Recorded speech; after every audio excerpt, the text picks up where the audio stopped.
Hello and welcome back to the Gaming 5. Call of Duty is one of the only franchises that makes me mad, and that's mostly because it's designed to level the playing field for all skill types, essentially acting as a handicap for the bad and a punishment for the good. The latest Call of Duty iteration is brought to us by none other than the developer that pretty much started the modern definition of this ridiculously popular franchise, Infinity Ward. Known for launching this series into stardom with Modern Warfare, does Infinite Warfare mark a solid first step for Infinity Ward's first current-gen only title? I'll be a broken record if I even try to explain or touch upon how the game plays. Much like every other modern entry, controls are fast, tight, and as close as it gets with a controller to twitch shooting. It's what each entry does with these controls that matters, and that is usually a matter of era. Infinite Warfare takes place in the future, and while the credit actually has to be given to Sledgehammer's Advanced Warfare for daringly kicking off the exosuit movement suite, this game follows suit with some tweaks. For one, wall running and shooting has never been better implemented, turning the wall run itself into a sort of auto-engage, which allows for far more precise aiming rather than just asking to be picked off. Overall mobility, however, is not as fast as Advanced Warfare and very closely matches last year's Black Ops 3. In terms of the campaign, this means very little, as the campaign more intelligently focuses on cover-to-cover combat and vehicular, or more accurately flying, combat. There is a level of engagement in the Jackal that is unexpected and a pleasant overall seasoning.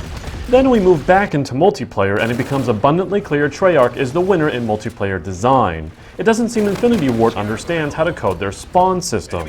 In a sort of literal circle jerk around the map garbage of a spawn system, you will be frequently shot in the back. Whether you know the map or not, prepare for gunfire to come from behind almost as often as it does from the front. Yes, you just saw the spawn system pop that guy right in front of my face. It's a very infuriatingly painful experience, and consequently a huge mark on the game, as the spawn system continues to control the overall outcome of matches except one particular game mode, Frontline, in which everyone spawns on their side of the map. But now that we're moving into game modes, I'm not going to lie, one of the things that impressed me about Black Ops 3 was the amount of content they packed in, something I found surprising for a first-person shooter.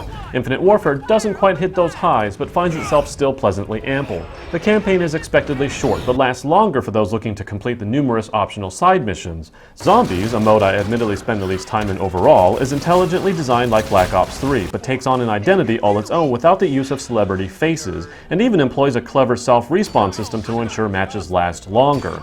However, I do still recommend playing with friends, as randoms just blow your ass up with traps.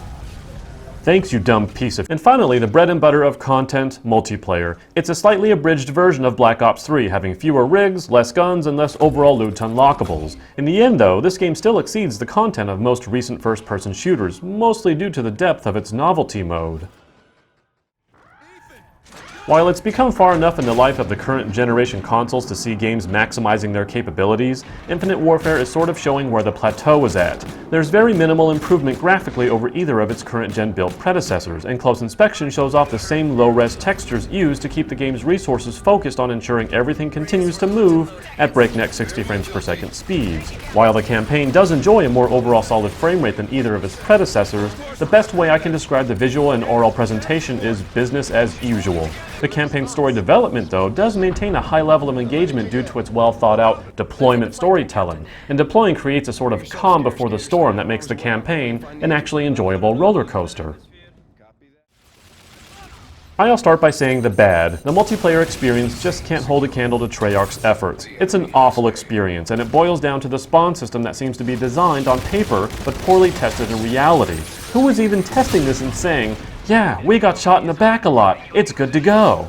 It may be different if you constantly play with friends who watch your back, but the vast majority of the fan base is playing with randoms, and the spawn system Treyarch coded is much more favorably designed for random play. On the flip side, I have a tough time faulting much else about this game, as the campaign does hold its own with a pleasant pacing strategy, even if the game's overall content falls behind last year's Black Ops 3. It may get dinged for not pushing boundaries, but that doesn't mean the entire game is bad either. I give Call of Duty Infinite Warfare a 7.5 out of 10.